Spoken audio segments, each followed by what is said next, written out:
Hi friends.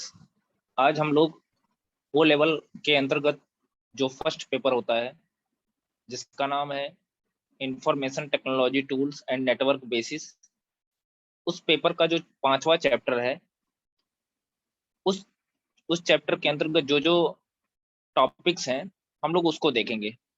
और इस chapter में बेसिकली इंटरनेट के बारे पे, इंटरनेट क्या होता है ना, इंटरनेट क्या होता है, नेटवर्क क्या होता है, नेटवर्क के टाइप्स क्या है, नेटवर्क के अंतर्गत आने वाले डिवाइसेज कौन कौन से हैं, इन सारे टॉपिक्स पे हम लोग चर्चा करेंगे। इस वीडियो से इस वीडियो को स्टार्ट करने से पहले आप सभी व्यूअर्स से रिक्वेस्ट है कि आप सब लोग, अगर ये वीडियो अच्छा लगे तो अधिक से अधिक लोगों को वीडियो को शेयर करें और लाइक और सब्सक्राइब करें। चलिए स्टार्ट करते हैं। तो हम लोग इस चैप्टर में, या हम ये कहें कि इंटरनेट का पोर्शन स्टार्ट करने से पहले हम लोग उसके अंतर्गत कुछ टर्मिनोलॉजी आती है, कुछ टर्म आते हैं, उन टर्म को हमको जानना पड़ेगा। जैसे सबसे सबसे जब भी हम इंटरनेट पढ़ते हैं, इंटरनेट के बारे में पढ़ते हैं, नेटवर्क के बारे में पढ़ते हैं, तो एक टर्म आता है डेटा कम्युनिकेशन, है ना। सबसे बेसिक टर्म यहीं से इंटरनेट और या नेटवर्क की शुरुआत होती है। हम लोग सबसे पहले डेटा कम्युनिकेशन के बारे में जान लेते हैं कि इस शब्द का मतलब क्या है। तो डेटा, अगर हम डेटा कम्युनिकेशन की बात करें तो डेटा का मतलब होता है इंफॉर्मेशन। वह इंफॉर्मेशन जिसको भेजने के लिए, जिसको एक जगह से दूसरे जगह भेजने के लिए हमको एक दूसरे से जुड़ना पड़ता है। तो डेटा वो हो गई हमारी इंफॉर्मेशन। कम्युनिकेशन का मतलब होता है जोड़ना, है ना। डेटा वह इंफॉर्मेशन हो गई जिसके लिए हम लोग कम्युनिकेशन स्टेब्लिश करते हैं, मतलब हम एक दूसरे से जुड़ते हैं। तो हम दोनों को कंबाइनली अगर डिफाइन करें, डेटा कम्युनिकेशन क्या होता है। Data communication are the exchange of data between two devices via some form of transmission media such as wire wire cable, और मैं यहाँ पे एक चीज और ऐड कर दे रहा हूँ, वायरलेस मीडियम।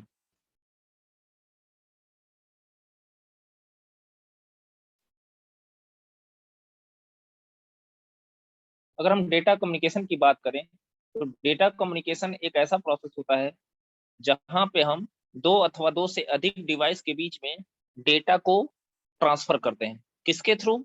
या तो केबल के थ्रू, या तो बिना केबल के, यानी वायरलेस मीडियम का यूज करते हुए, जैसे रेडियो वेव, माइक्रोवेव या इंफ्रारेड, इन सारे मीडियम का यूज करते हुए हम लोग क्या करते हैं, एक डिवाइस से दूसरे डिवाइस के बीच में हम लोग डेटा को ट्रांसफर करते हैं। एक बार फिर से समझ लीजिए, डेटा कम्युनिकेशन क्या होता है। डेटा कम्युनिकेशन इंटरनेट में या नेटवर्किंग में यूज होने वाला एक ऐसा टर्म है जिसका मतलब होता है कि दो दो अथवा दो से अधिक डिवाइस आपस में किसी न किसी प्रकार की इंफॉर्मेशन को शेयर कर रहे हैं, और इंफॉर्मेशन को शेयर करने के लिए वो किसी न किसी माध्यम का यूज करते हैं। वह माध्यम वायर भी हो सकता है, यानी केबल भी हो सकता है, और वायरलेस मीडियम भी हो सकता है। आपको समझ में आ गया होगा डेटा कम्युनिकेशन क्या होता है। जब भी कहीं भी डेटा कम्युनिकेशन शब्द आ रहा है तो आप तुरंत समझ जाइएगा, यहाँ पे दो अथवा दो से अधिक डिवाइस आपस में किसी न किसी माध्यम से कम्युनिकेट कर रहे हैं, जुड़ रहे हैं, और जुड़ने के बाद किसी न किसी प्रकार की इंफॉर्मेशन को शेयर कर रहे हैं। देखिए, कोई किसी से तभी जुड़ता है जब वो किसी भी प्रकार की इंफॉर्मेशन को शेयर करना होता है, अदरवाइज उसको कम्युनिकेशन करने की जरूरत ही नहीं है। जैसे अगर आप सेंटर जाते हो, किसी कंप्यूटर इंस्टीट्यूट पे जाते हो, या किसी स्कूल कॉलेज पे जाते हो, तो वहां पे क्यों जाते हो? वहां आप कम्युनिकेशन स्टेब्लिश करने के लिए जाते हो। कम्युनिकेशन स्टेब्लिश करने का मतलब यहाँ पे क्या है कि आप कुछ ना कुछ सीखने जाते हो। वहां पे जब भी आप स्कूल कॉलेज में टीचर को फेस करते हो तो टीचर और स्टूडेंट के बीच में किसी न किसी प्रकार का डेटा का एक्सचेंज होता है, डेटा का आदान प्रदान होता है। तो नेटवर्किंग में इस टर्म का मतलब यही होता है कि जब दो अथवा दो से अधिक डिवाइस आपस में कम्युनिकेट करके किसी न किसी प्रकार की इंफॉर्मेशन को एक्सचेंज करते हैं, तो उसी को कहा जाता है डेटा कम्युनिकेशन। अब मैं कह रहा हूं कि दो अथवा दो से अधिक डिवाइस किसी न किसी प्रकार की इंफॉर्मेशन को शेयर करेंगे। अब वह इंफॉर्मेशन किस प्रकार की होगी? वह इंफॉर्मेशन, वह डाटा, हमारा मैसेज हो सकता है, सॉरी, डाटा हमारा टेक्स्ट के रूप में हो सकता है, ये देखिए जो लिखा गया ये टेक्स्ट होता है। इंफॉर्मेशन हमारा इमेज के रूप में हो सकता है, ऑडियो के रूप में हो सकता है, वीडियो के रूप में हो सकता है ना। ये सब फॉर्म होते हैं, रूप होते हैं किसके, डाटा के। जब दो डिवाइस आपस में कम्युनिकेट करके इंफॉर्मेशन को शेयर कर रहे होंगे, डाटा को शेयर कर रहे होंगे, तो वह डाटा या तो टेक्स्ट होगा, जैसे आप फेसबुक पे या व्हाट्सएप पे चैटिंग करते हो तो टेक्स्ट टाइप करते हो, है ना। या ऑडियो भी सेंड कर सकते हो, वीडियो भी सेंड कर सकते हो, वीडियो के माध्यम से भी आप चैटिंग करते हो। तो ये सब क्या है, यही सब इसी को क्या कहता है, डेटा कम्युनिकेशन। अब हमने जाना कि डेटा कम्युनिकेशन क्या होता है। अब डेटा कम्युनिकेशन के कुछ महत्वपूर्ण कंपोनेंट्स होते हैं। महत्वपूर्ण कंपोनेंट का मतलब यहाँ पे ये है कि ये डेटा कम्युनिकेशन के ऐसे पार्ट होते हैं, अगर इनमें से कोई भी एक पार्ट ना हो तो डेटा कम्युनिकेशन पॉसिबल ही नहीं। डेटा कम्युनिकेशन के कंपोनेंट्स की बात करें तो ये ऐसे महत्वपूर्ण, इतने महत्वपूर्ण कंपोनेंट होते हैं कि अगर ये इनमें से एक भी नहीं होगा तो डेटा कम्युनिकेशन पॉसिबल नहीं होगा। जैसे यहाँ पे देखिए डायग्राम है, यहाँ पे देखिए लिखा गया है rule 1, rule 2, dot dot dot rule n, है ना। और इसी को मतलब जो सेट ऑफ रूल होते हैं उन्हीं को प्रोटोकॉल कहा जाता है। इसके बारे में भी चर्चा बाद में करेंगे। ये डायग्राम है और इस डायग्राम के अंतर्गत अंतर्गत जो भी डेटा कम्युनिकेशन के इंपॉर्टेंट पार्ट हैं वो सारे के सारे इस डायग्राम में आ गए। और वो इंपॉर्टेंट कंपोनेंट डेटा कम्युनिकेशन के कौन कौन से हैं, एक तो प्रोटोकॉल होता है, एक मैसेज होता है, एक सेंडर होता है, एक रिसीवर होता है, एक चीज मैं मेंशन करना भूल गया हूँ, वो होता है ट्रांसमिशन मीडियम। इसका एक महत्वपूर्ण पार्ट होता है ट्रांसमिशन मीडियम, मैं उसको भी यहाँ मेंशन कर दे रहा हूँ।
तो डेटा कम्युनिकेशन के कंपोनेंट की बात कर रहे थे, तो एक एक कंपोनेंट हो गया प्रोटोकॉल, एक हो गया मैसेज, एक हो गया सेंडर, एक हो गया रिसीवर, और एक आपका हो गया ट्रांसमिशन मीडियम। कुल फाइव फाइव इंपॉर्टेंट कंपोनेंट्स होते हैं, है ना। कुल 5 इंपॉर्टेंट कंपोनेंट्स होते हैं किसके, डेटा कम्युनिकेशन के। और इनमें से अगर एक भी कंपोनेंट नहीं है तो डेटा कम्युनिकेशन पॉसिबल नहीं है। अब हम एक एक करके इन कंपोनेंट्स के बारे में जान लेते हैं। जैसा कि हम जानते हैं कि डेटा कम्युनिकेशन क्या होता है, एक प्रोसेस होता है, एक प्रक्रिया होती है, जहां पे हम दो अथवा दो से अधिक डिवाइसेस के बीच में हम लोग डेटा को ट्रांसफर करते हैं। तो डेटा को ट्रांसफर करते हैं, उसी डेटा को हमने यहाँ पे मैसेज कह दिया है। अब आप बताओ कि अगर हम हमारे पास कोई डेटा हो ही नहीं, कोई मैसेज हो ही नहीं, तो हम क्यों कम्युनिकेट करेंगे। हमको कम्युनिकेशन करने की जरूरत क्या है। कम्युनिकेशन की जरूरत तो तब पड़ती है जब हमको किसी न किसी प्रकार के मैसेज को, किसी न किसी प्रकार के इंफॉर्मेशन को शेयर करना होता है। अदरवाइज हमको कम्युनिकेशन करने की जरूरत ही नहीं। जैसे हम यूट्यूब के माध्यम से कम्युनिकेट कर रहे हैं, क्यों कम्युनिकेट कर रहे हैं, ताकि हम अपनी इंफॉर्मेशन को, जो ओ लेवल के स्टूडेंट्स हैं या जो इंटरनेट के बेसिक पार्ट्स के बारे में सीखना चाहते हैं, ताकि हम उन तक अपनी इंफॉर्मेशन को शेयर कर सकें। तो अब इंफॉर्मेशन शेयर करने के लिए क्या, हम मैसेज, मतलब एक वीडियो बना रहे हैं, वीडियो भी क्या है, मैसेज का ही एक रूप है ना।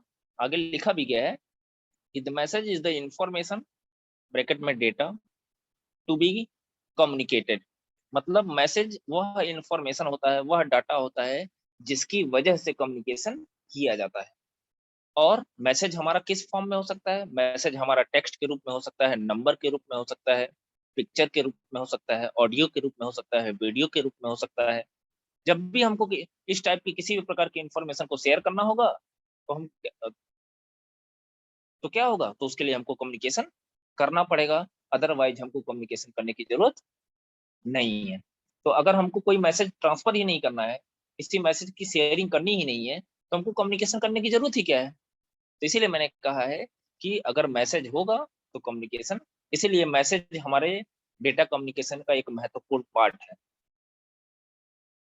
ऐसे ही अगर हम सेंडर की बात करें, सेंडर क्या होता है, ये अधिकतर टर्म आता है। तो सेंडर बहुत सिंपल सा टर्म है, नाम से ही इसके इसकी मीनिंग पता चल जा रही है। सेंडर का मतलब भेजने वाला। सेंडर क्या होता है, सेंडर वह डिवाइस होता है जिसके द्वारा डेटा को सेंड किया जाता है। जो मैसेज होता है, जो डेटा होता है, वह जिस डिवाइस के द्वारा सेंड किया जाता है, उसी डिवाइस को हम लोग सेंडर बोलते हैं, है ना। ये भी डेटा कम्युनिकेशन का एक महत्वपूर्ण कंपोनेंट होता है।